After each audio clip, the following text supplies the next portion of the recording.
इसने अवश्य ही कुछ बहुत बुरा किया होगा। देखो सैनिकों ने कैसे भाला तान रखा है उस पर। महाराज, क्या हुआ? क्या किया है इसने? अत्यंत निंदनीय। आज से पहले श्रीपुरम में कभी ऐसा नहीं हुआ। इस व्यक्ति ने अपने भाई के खेत को जलाया है। इसके भाई ने और गांव वालों ने हमें इसकी सूचना दी तो हमारे सैनिक इसे पकड़कर यहां लाए।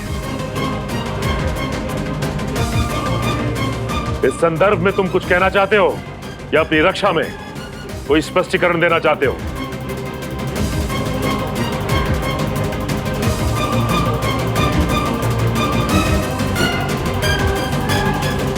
कुछ तो ठीक नहीं है इसके साथ। हाँ, ठीक कहा वैष्णवी। अन्यथा अपने ही भाई के खेत में आग कौन लगाता है? नहीं, वो नहीं। हमारे कहने का तात्पर्य ये है कि इस व्यक्ति को सहायता की आवश्यकता है। नहीं वैष्णवी, इसे सहायता की नहीं अपितु दंड की आवश्यकता है।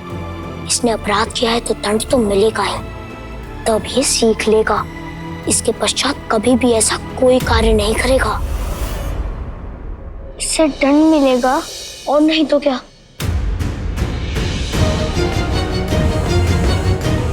रक्षा, स्पष्टीकरण। मैं क्यों दूं स्पष्टीकरण? मुझे रक्षा का अवसर नहीं, न्याय चाहिए महाराज, न्याय।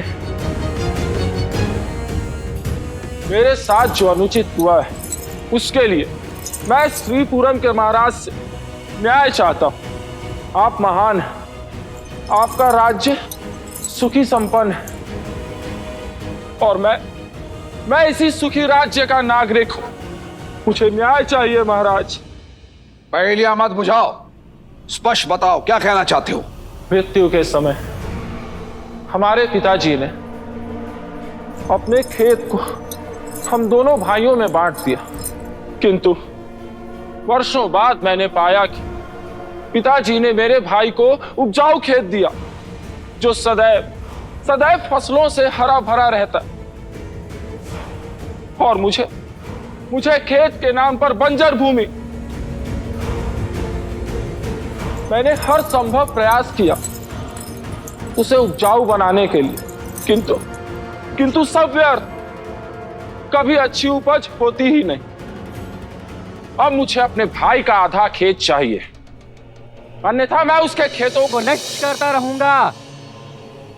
रहूंगा। तुम्हारी ईर्ष्या तुमसे बड़ी और विध्वंसक हो गई है। यदि आज तुम्हें छोड़ दिया तो तुम्हारी ईर्ष्या और द्वेष पूरे श्रीपुरम में महामारी की तरह फैल जाएगा। बंधुत्व, प्रेम और भरोसे की उस नींव को छलनी कर देगा जिस पे मानवीय संबंध मुस्कुराते हैं। इसलिए हमने यह निर्णय लिया है कि आज तुम्हें। रुकिए महाराज।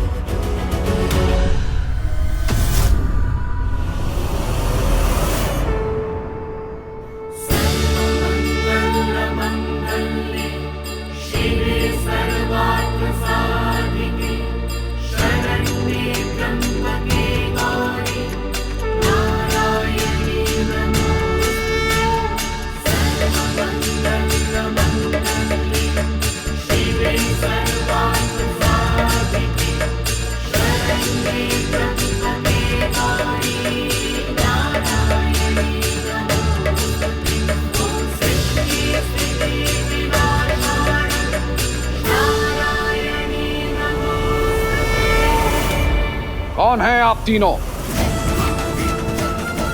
क्या आपको इतना भी ज्ञात नहीं कि इस प्रकार राज्यसभा में विघ्न डालना राज्यसभा का ये नहीं अपितु महाराज का भी अपमान है?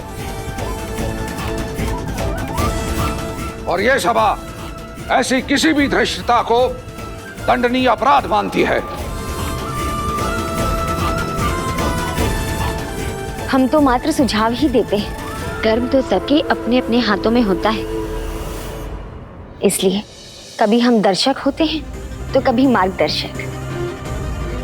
हम तो यहाँ उस बालिका से भेंट करने आए हैं जिसके विषय में हमने इतना सुना है कि उसने विष्णु जी को अर्पित दियों को आकाश में उड़ा दिया था।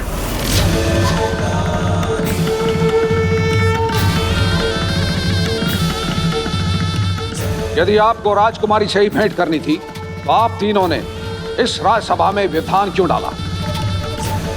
अधर्म।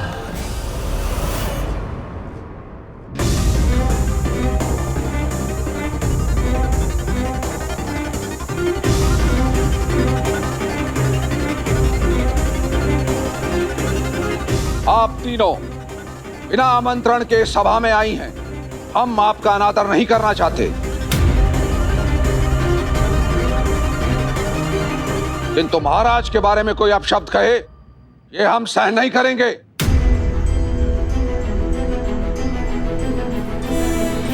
नहीं नहीं, हम यहाँ महाराज का अनादर करने हेतु नहीं आए थे।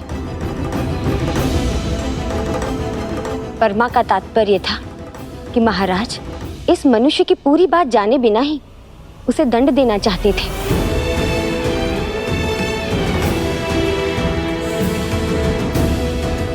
जो नीति सम्मत नहीं वो एक प्रकार से अधर्मी हुआ। इसीलिए हमने हस्तक्षेप किया है। आपके कहने का तात्पर्य क्या है? जिस व्यक्ति ने अपने द्वेष, अपनी उदंडता से अपने भाई का खेत जला दिया हो, उसे दंड देकर महाराज अधर्म कर रहे हैं। किस नीति शास्त्र की बात कर रही हैं आप? नहीं सेनापति जी, आप शब्दों को अन्यथा ले रहे हैं। हमारा तात्पर्य ये किंचित नहीं। श्रीपुरम नरेश विवेकशाली, कर्तव्यपरायण और न्यायप्रिय है, किंतु आज जिस प्रकार महाराज भावनाओं में बहकर इस मनुष्य के बारे में पूर्णतया जाने बिना ही दंड सुना रहे हैं, क्या पता इसी भांति इस मनुष्य ने किसी के वश में होकर ऐसा कुकर्म किया हो।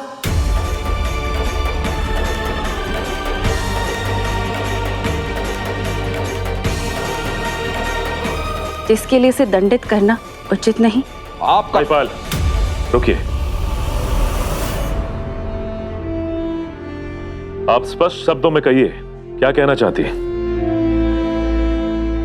राजन, हम मात्र यही कहना चाहते हैं कि इस मनुष्य को दंड देना न्याय तो होगा ही, किंतु अल्प अवधि के लिए दंडित करने के पश्चात भी ये कुकर्म करेगा, क्योंकि ये मात्सर्य से ग्रसित है और इसके भीतर छुपे मात्सर्य का अंत ही इसके लिए उचित दंड होगा। आपका कथन तो उचित है,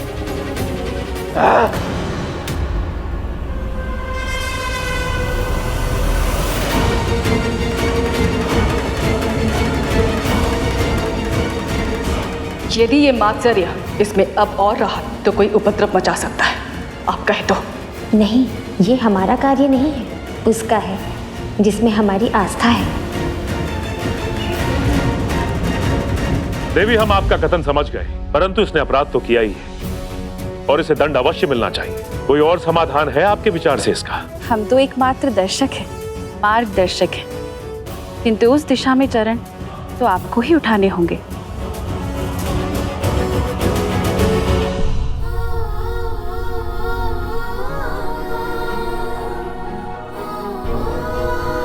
नहीं नहीं वैष्णवी, कुछ मत करो। तुमने रानी माँ को वचन दिया है ना कि तुम कुछ नहीं करोगे। महाराज, हमने आपकी पुत्री के विषय में बहुत सुना है आप उन्हें राजकुमारी नहीं राजकुमार मानते हैं। उनके स्वतंत्र विचारों और सुझावों को अत्यंत मान देते हैं, तो क्या इस सभा में उन्हें बोलने का अवसर नहीं मिलना चाहिए?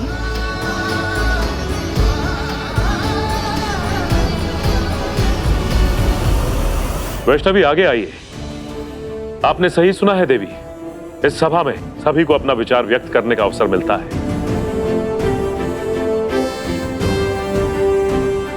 जी महाराज।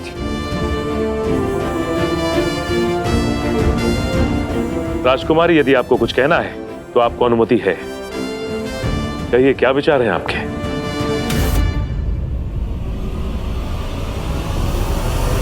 महाराज, हमें पापी का नहीं, पाप का नाश करना चाहिए।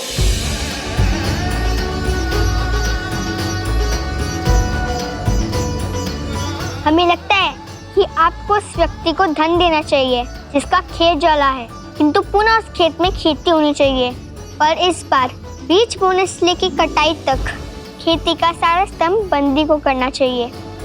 इस प्रकार परिश्रम के पसीने से उसकी इच्छा की आग बुझेगी।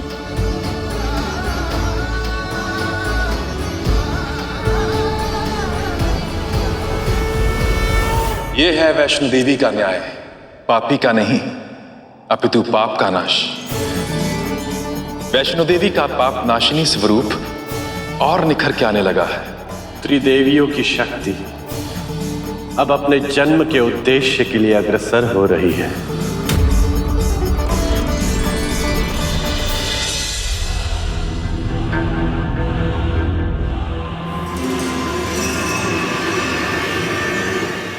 जाओ मत्सर्य जाओ, उस बालिका का वध कर दो, अंत कर दो उस बालिका का। दूसरी वैष्णवी राजकुमारी,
पाप नाशिनी वैष्णो देवी ने कर दिखाया, दूर कर दिया पाप को।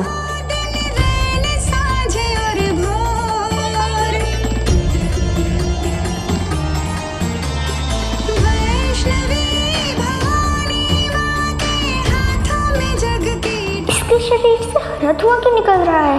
ऐसा तो कभी नहीं देखा। कहीं इसके कारण तो नहीं?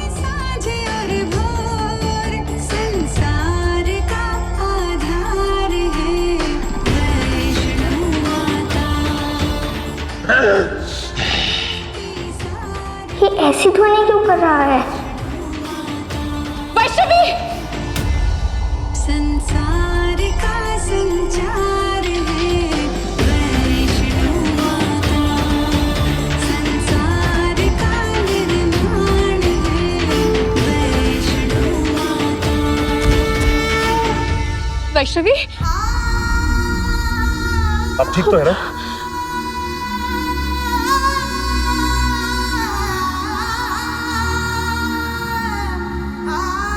मुझे एक बार उनके करीब जाने दो, मुझे एक बार उनके चरण छूने दो। तुम्हारा सर तो हम धड़ से अलग कर देंगे।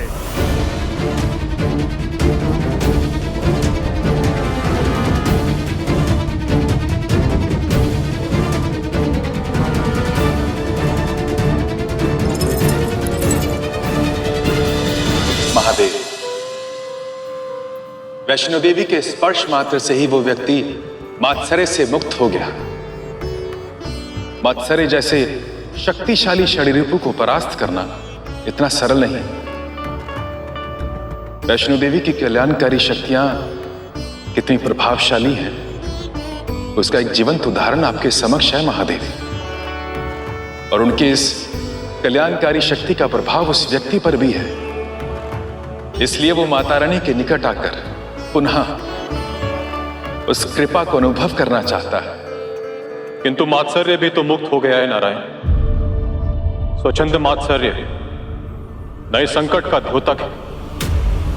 ध्यान से देखो इस व्यक्ति को। इस व्यक्ति ने राजकुमारी को क्षति पहुंचाने का प्रयास किया है।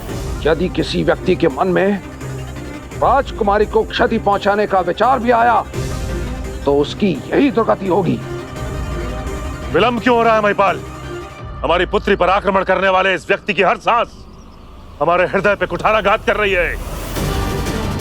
ये उचित नहीं है। इससे तो वैष्णव देवी शुद्ध और व्याकुल हो जाएंगी, क्योंकि इस हिंसा का आदेश भी उनके स्वयं पिता ने दिया है, वो भी उनके लिए। हमें कुछ करना चाहिए देवी।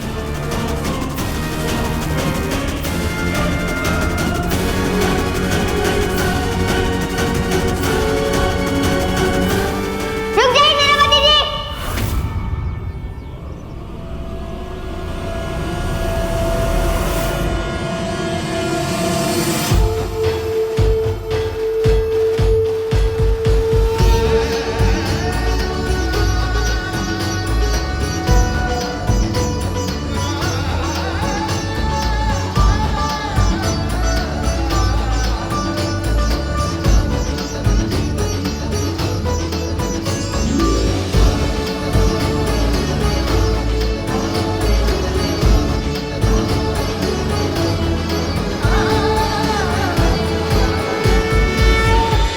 ये स्थान तुम्हारे लिए नहीं है, चलो यहाँ से।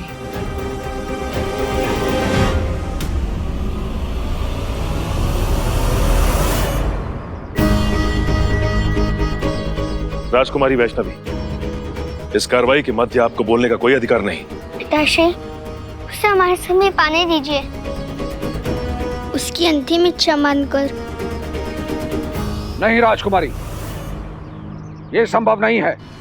राजकुमारी वैष्णवी, आप समझने का प्रयास नहीं कर रही हैं। इस व्यक्ति ने आप पे आक्रमण करने का प्रयत्न किया था। पिताश्री, कृपया कीजिए, उसे हमारे समीप आने दीजिए।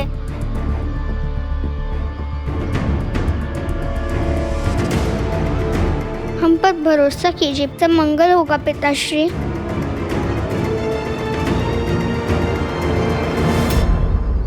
क्षमा कीजिए महाराज, किंतु ये संभव नहीं है।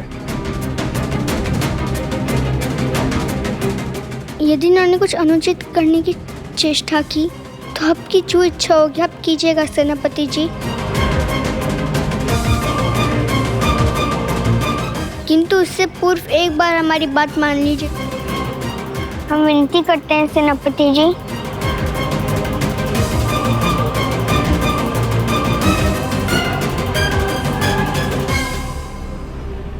कृपा कीजिए महाराज। राजकुमारी की विनती स्वीकार की हमने। इस बंदी को राजकुमारी के समीप आने दिया जाए, परंतु पूरी सतर्कता से। उठो। याद रहे, तुमने कुछ भी अनुचित करने का प्रयास किया तो एक ही क्षण में हम तुम्हारा सर धड़ से अलग कर देंगे।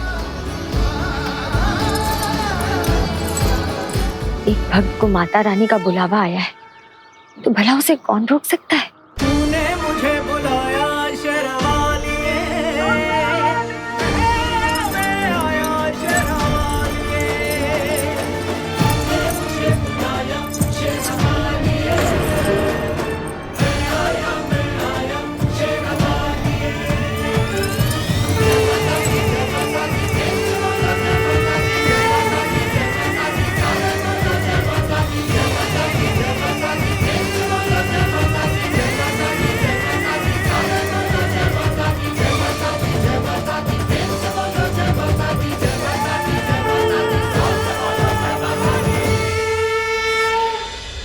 महाराज, ये स्वस्थ है, इन्हें डर नहीं, इन्हें औषधि चाहिए।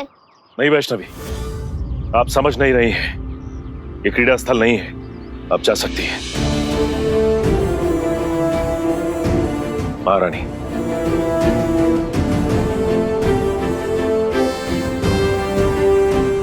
हम भी यही कह रहे हैं महाराज, ये कोई खेल नहीं, किसी के प्राणों की बात है।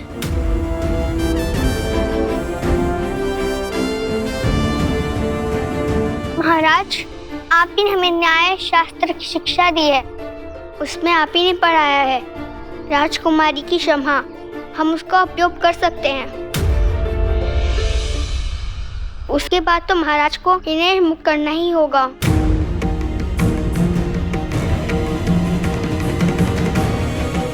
पिताश्री, आपकी पुत्री आपसे विनती कर रही है, हमारी बात मान लीजिए।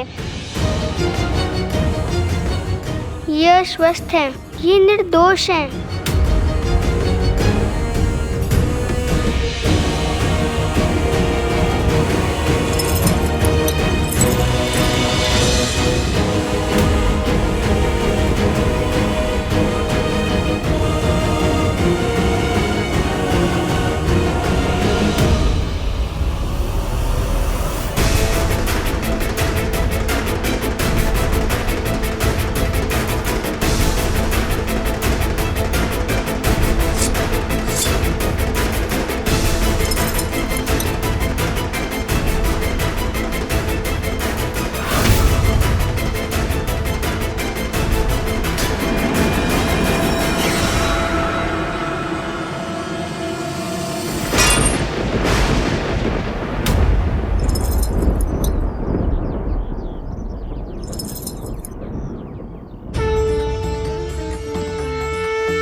हमने अपनी पुत्री की याचिका स्वीकार की और तुम्हें मुक्त किया।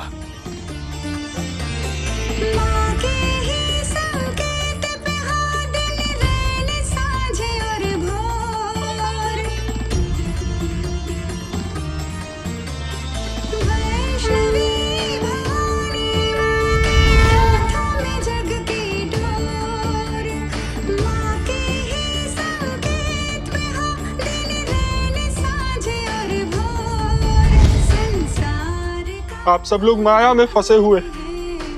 महाराज, आपकी पुत्री पुत्री नहीं, देवी है, देवी।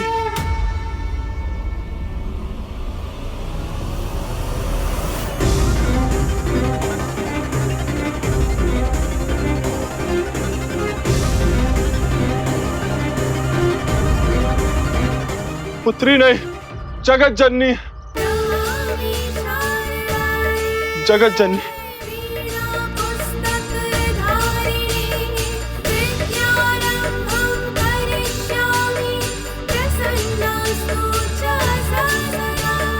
तुम्हें निद्रा आ रही, सो जाओ, सो जाओ।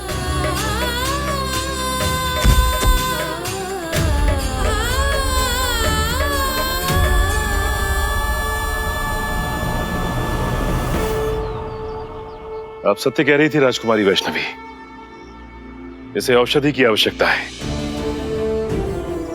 इसे उपचार के लिए ले जाया जाए। जी महाराज। सैनिकों, उठाओ इसे। राजा रत्नाकर सागर की जय, राजा रत्नाकर सागर की जय, राजा रत्नाकर सागर की जय, राजा रत्नाकर सागर की जय।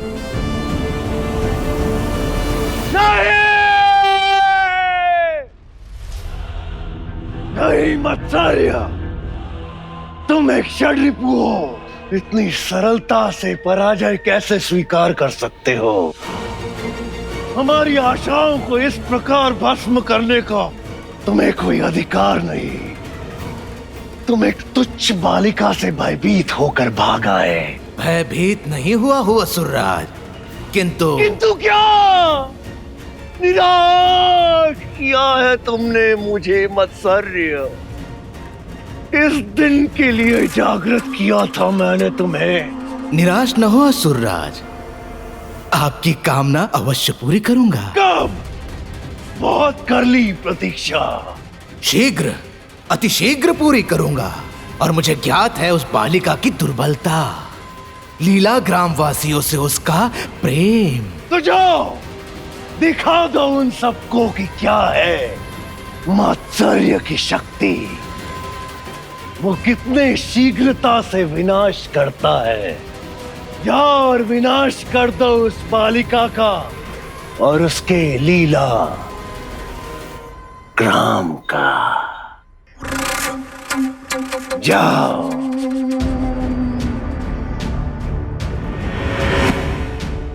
बालिका, तुम्हें क्या लगता है एक व्यक्ति की मत्सर्य से रक्षा कर तुमने हम पर विजय प्राप्त कर ली? अब देखना और भयानक प्रहार। मात्सर्य का भीषण और भयानक प्रहार।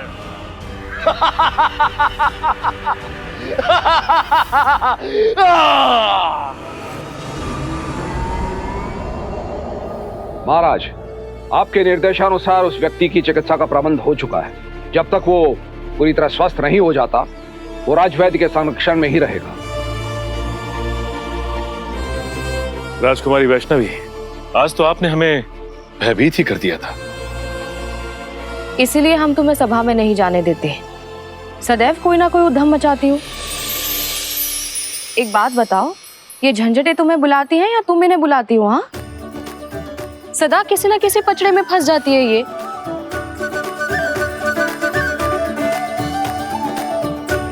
ये कौन है? पहले तो कभी इन्हें नहीं देखा। धन्यवाद महाराज, उचित निर्णय लेने के लिए। महाराज बड़े ही दयावान हैं, इसीलिए इन्होंने उसे क्षमा कर दिया। हमारा तात्पर्य वो नहीं था।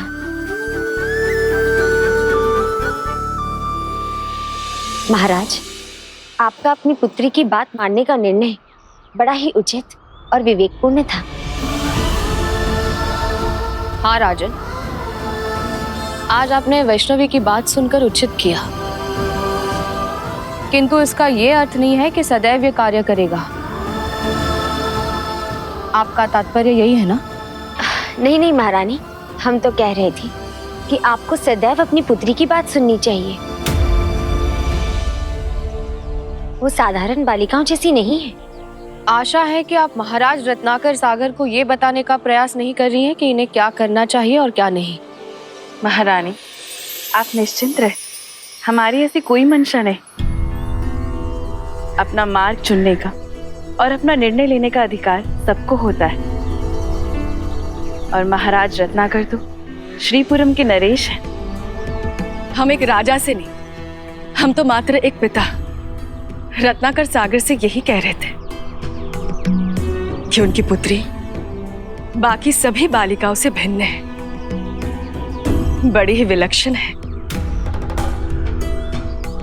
उसे एक विशेष मार्गदर्शन की आवश्यकता है, जिससे उसके व्यक्तित्व का सर्वांगीण विकास हो और उसे अपने निर्णय लेने में सहायता मिले।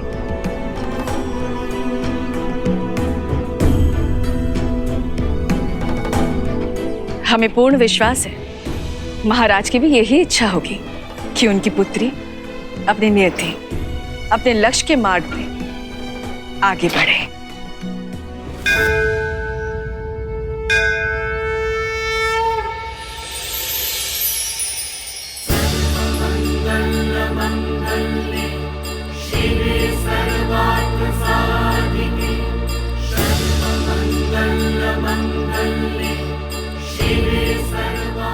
इस कन्या का जन्म किसी विशेष उद्देश्य से हो रहा है। उसके सत्कर्मों से केवल उसके माता पिता का ही नहीं, राष्ट्र का ही नहीं, कुल का ही नहीं, अपितु समस्त मानवता का कल्याण होगा। और अब तक तो तुम्हें भान हो ही गया होगा कि तुम्हारी कन्या कोई साधारण कन्या नहीं।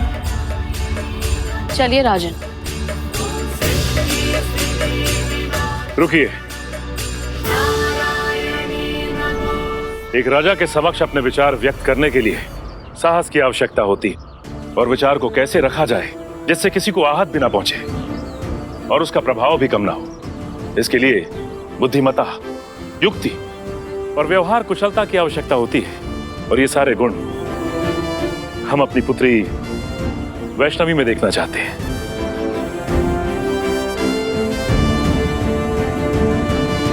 इसलिए आप कहीं नहीं जा सकते। हम चाहते हैं कि आप महल में रहकर हमारी पुत्री वैष्णवी का मार्गदर्शन करें।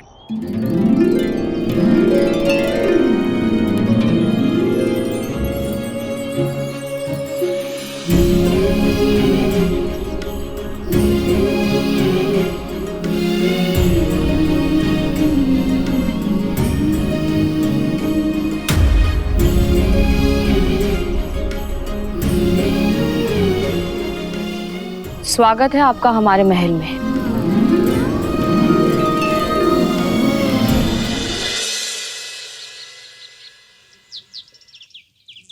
एक बात स्मरण रहे वैष्णवी, इस विद्या में सर्वोपरि है आस्था, पूर्ण आस्था।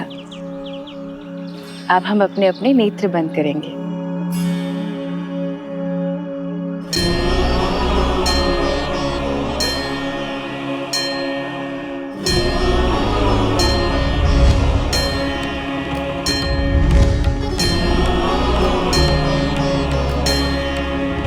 अपने चक्षु खोलो पुत्री।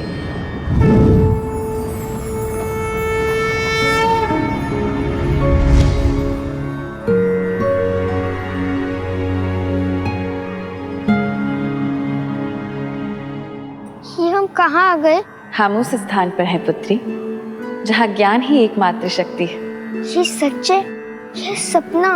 एक प्रकार से देखो तो स्वप्न है, किंतु ये स्वप्न सत्य है।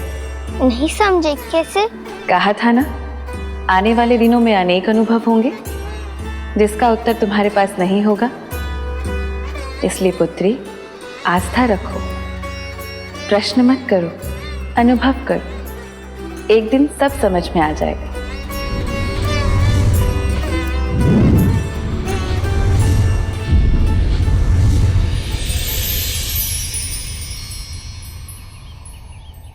इस समय दोनों ब्रह्मलोक में हैं।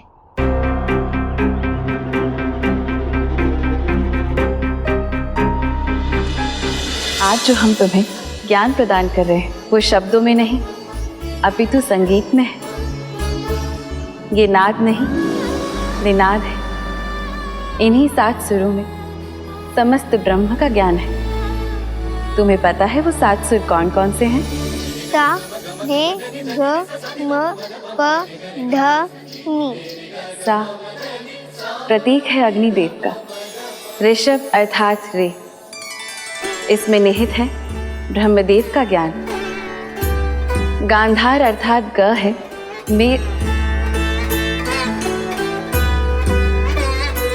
देवी सरस्वती की शक्ति। मध्यम अर्थात म है भगवान महादेव का मर्म। पंचम अर्थात प देवी लक्ष्मी है। धैवत अर्थात ध में नारायण है और नी में सूर्यदेव। यही 7 सुर संगीत का आधार है। एक बात पता है तुम्हें, ये सृष्टि भी 7 सुरों से बनी है। सा से बना साकार ब्रह्मा।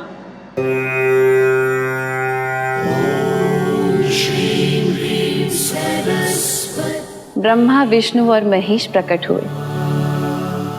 तत्पश्चात उन्होंने किसको जन्म दिया? रे को। रे अर्थात ऋषि मुनियों को।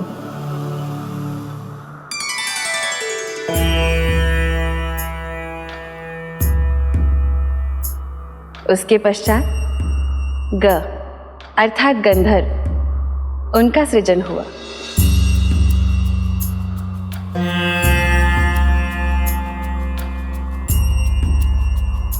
म अर्थात महिपाल।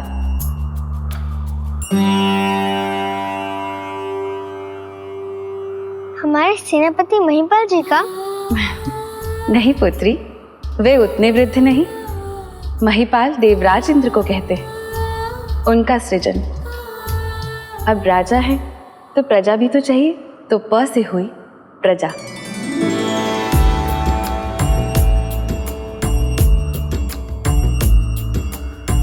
और यदि प्रजा है तो उनका धर्म भी तो होगा। इससे प्रकट हुआ ध, धर्म।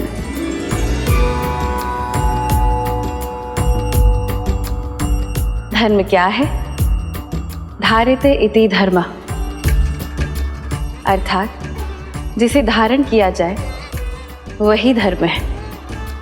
सारे विश्व ने धारण किया है जिस ईश्वर को, उससे हम उस ध के द्वारा धारण करते हैं तो प्राप्त होता है अंतिम स्वर नी।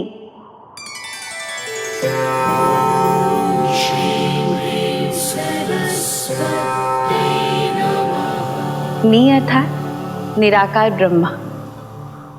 साकार से आरंभ होकर निराकार ब्रह्म तक, ये है सरगम का मर्म।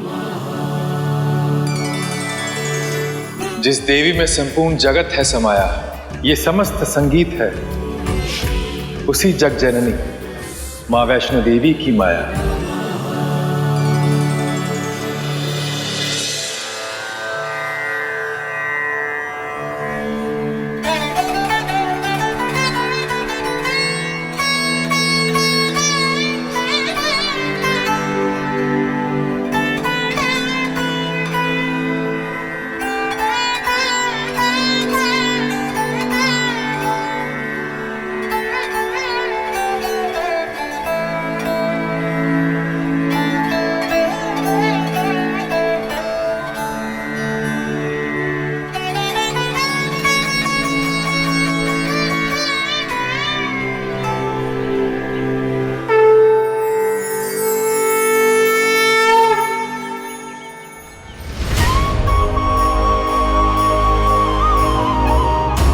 अरे अभी तो हम उस स्थान पर संगीत का आनंद ले रहे थे।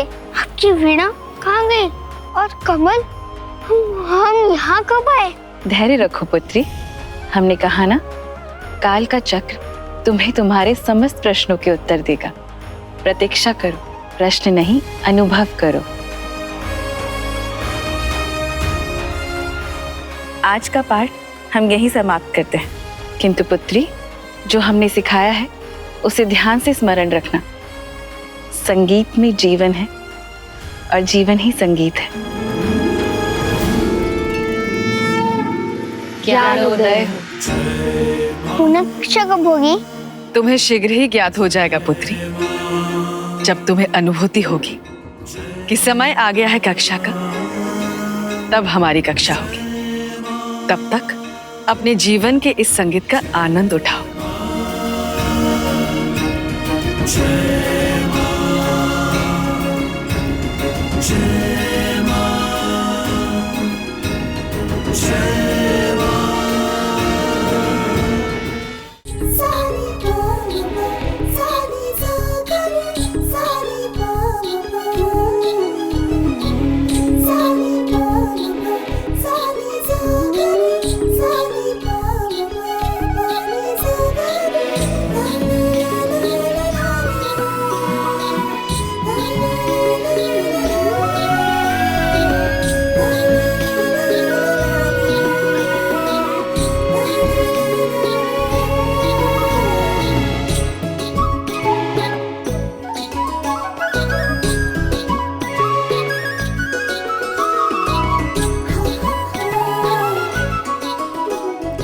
कितना रम्य है ये दृश्य देवी। वैष्णवी को आनंदित देख स्वयं प्रकृति आनंदित हो उठी है। वैष्णवी की भावनाओं की अनुभूति से कण कण सुरीला हो गया है। सत्य कहा आपने। देवी सरस्वती की कृपा से वैष्णवी को संगीत निनाद की अलौकिक अनुभूति हो रही है।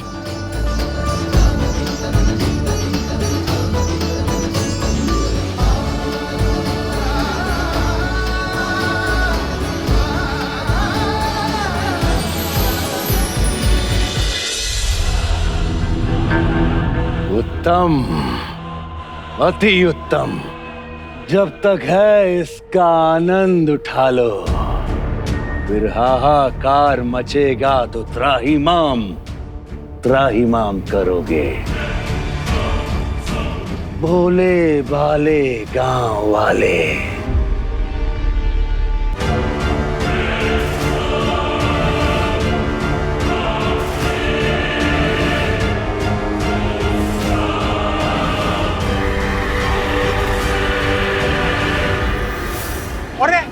ये अचानक चक्रवात कहां से आ गया?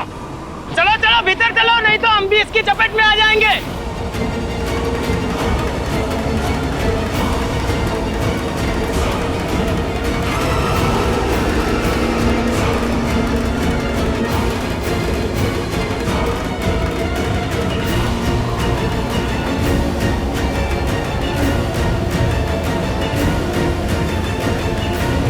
जाओ मत सरे, जाओ, एक को भी मत छोड़ना। सर्य, द्वेष से भर दो उनका हृदय और ईर्ष्या से उनके मस्तिष्क को कर दूषित।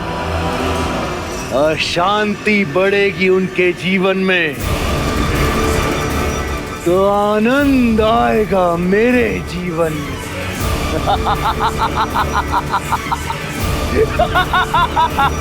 गांव वालों, शीघ्र ही तुम मत्सर्य के प्रभाव में होगे।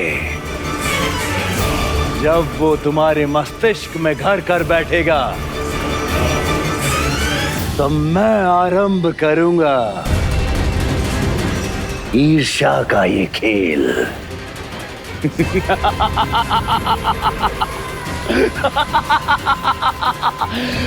मात्सर्य, दिखा दो अपनी शक्ति, अपना रंग। जाओ।